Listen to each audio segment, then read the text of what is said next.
আমরা আচ্ছা খালেদ ভাই, আমি একটা জিনিস জিজ্ঞেস করতে চাই। জি করেন। যে আপনি উত্তর দিতে পারেন, স্নিগ্ধাও উত্তর দিতে পারে, আমার কোনো সমস্যা নেই। প্রশ্নটা হচ্ছে ব্যক্তির স্বাধীনতার মাত্রা কতটুকু, কি এটার? ব্যক্তির স্বাধীনতার কোনো মাত্রা নাই সামান্তা, আমার উত্তর আমি দিলাম, ব্যক্তির স্বাধীনতার কোনো মাত্রা নাই। ব্যক্তি স্বাধীনতা দিয়ে বুঝবে একটা ক্রাইম করা পর্যন্ত আপনার জন্য সিআরপিসি আছে, পেনাল কোড আছে, এর বাইরে যদি সে কোনো কিছু করে সেটা আইনভাবে ব্যবস্থা নেবে। একটা ব্যক্তির স্বাধীনতা কত সালের পেনাল কোড আপনি নতুন করে করেন, আপনারা ক্ষমতায় আসেন, নতুন করে করেন, যেটা এক্সিস্টিং আছে সেটার কথাই। এখনকার পেনাল কোড কত সালের? এখনকার পেনাল কোড কত সালের মানে কি? পেনাল কোড তো পেনাল কোড, পেনাল কোডের তো প্রতিদিন কত সালের পেনাল কোডের মধ্যে অনেক চেঞ্জ আছে। এটা 1858 সালে, এই যে শেখানো পড়ানো বুলির পাশাপাশি এইটাও শোনেন, 1858 সালে যে পেনাল কোড আছে, বাংলাদেশে প্রতিদিন নতুন নতুন করে যে আইন এনাক্টেড হয়েছে গত 54 বছরে, তার মধ্যে ওই পেনাল কোডের আইনগুলি চেঞ্জ হয়েছে। গড়ে বইটা 1858 সালের, কিন্তু বাংলাদেশের হওয়ার পরে যত আইন, হ্যাঁ সবগুলি চেঞ্জ হয়েছে। হ্যাঁ, তো যাই হোক, এইটা এখন যে জায়গায় দাঁড়ায় থাকে।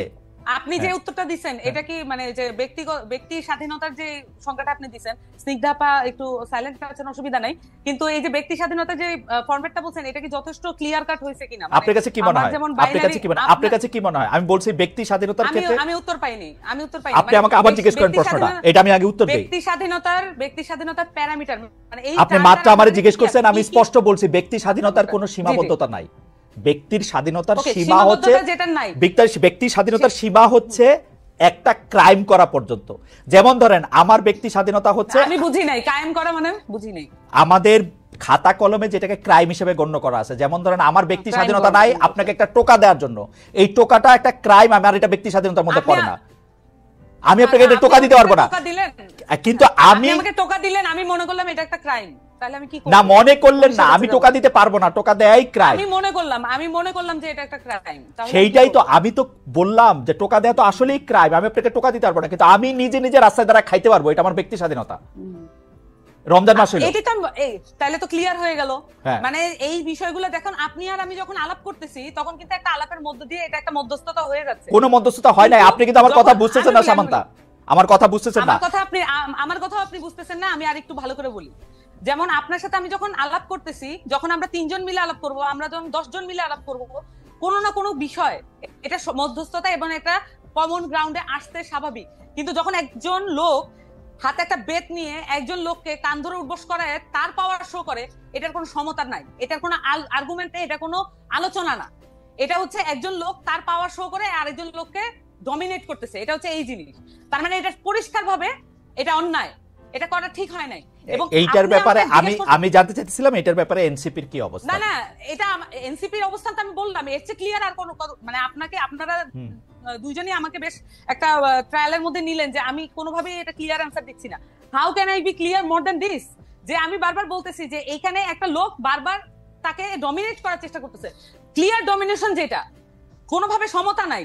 এখন ধরেন আমরা যখন আমাদেরকে এখানে বলা হয় যে আমরা ফাইট করছি ইয়ার সাথে, মানে আওয়ামী লীগের সাথে, এটা একটা অসম লড়াই ছিল, আমাদের ছেলেপেলের হাতে ছিল লাঠি আর ওখানে ছিল বন্দুক আর উপর থেকে এয়ার স্ট্রাইক, তাহলে এটা কিভাবে সমতার ভিত্তিতে?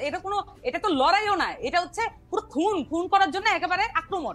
এইটাও একই রকম একটা জিনিস, একটা লোক সে একটা পরিষ্কার সুন্দর জামা কাপড় পরা, পাঞ্জাবি পরা, এবং সে হচ্ছে লাঠি দিয়ে একজনকে বলতেছে, তার যে সামাজিক হায়ার অবস্থান সেটা সে মিসইউজ করে আরেকটা সামাজিক ভাবে লোয়ার অবস্থানে একটা খেটে খাওয়া মানুষকে, তার জীবনের গল্প তো কেউ জানে না। এবং সেই প্রেক্ষিতে আমি জানতে চাইছিলাম যে এনসিপি রেস্টুরেন্ট খোলা রাখা, বন্ধ রাখা, কেউ এই ধরনের কাজ করানোর জন্য এটা সাপোর্ট করে কিনা? দুইটা সেপারেট জিনিস। হ্যাঁ খালেদ ভাই, এটা দুইটা সেপারেট জিনিস। আমরা যদি এই জিনিসগুলোকে আলাদা করতে না পারি তাহলে আমরা, আচ্ছা বলেন তো, একটু বুঝান।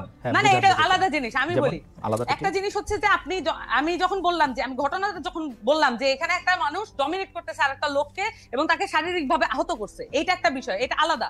এবং সেই সাথে আপনি বলতেছেন তাহলে কি এনসিপি পুরো একদম রমজান মাসে কি করা মনে করে? এনসিপি কি ধর্মভিত্তিক রাজনীতি দল? এনসিপি কি মনে করে যে এই আলেমদেরকে একদম প্রত্যেকটা ধর্মের প্রত্যেকটা বিষয়ে তারা ফতোয়া দিবে? আমরা কি বলছি যে আমাদের যে আত্মপ্রকাশ, রমজানের দোকান খোলা থাকবে কি থাকবে না? রমজানের দোকান খোলা থাকবে কি থাকবে না? এখন আমি না আমি বলি এটা কিভাবে নিশ্চিত করতে হবে? আপনারা বলবেন যে এটা আপনাদের উইশ, যা থাকবেন আপনার কি ইচ্ছা। আমি আমার উইশ বলতেছি, আপনি কি আমাকে বলতে দিবেন? আপনি বলতেছেন তো, বলেন। আমি বলতেছি তো, এখানে ক্লিয়ারলি এখানে ইসলামের মধ্যে এবং নানান ধর্মের মধ্যে অনেক ধরনের ফ্যাকশন আছে, অনেক ধরনের বিষয় আছে। প্রত্যেকের রিপ্রেজেন্টেশন নিশ্চিত হয়, এমন করে বোর্ড গঠন করে দিক, এমন ভাবে বোর্ড গঠন করে দিক যেখানে এই যে তাত্ত্বিক আলাপটা হোক। সেটার জন্য তো আমরা ওয়েল ইকুইপ না। আমাদেরকে যদি ফ্যাসিলিটেট করতে বলে, আমাদেরকে যদি জনতা সেই দায়িত্ব দেয়, আমরা সেটা করব। সকল পক্ষ থেকে আমরা আলেমদেরকে নিয়ে আসবো, এক বোর্ডে বসেন, আপনারা সিদ্ধান্ত নেন এটা কি হবে।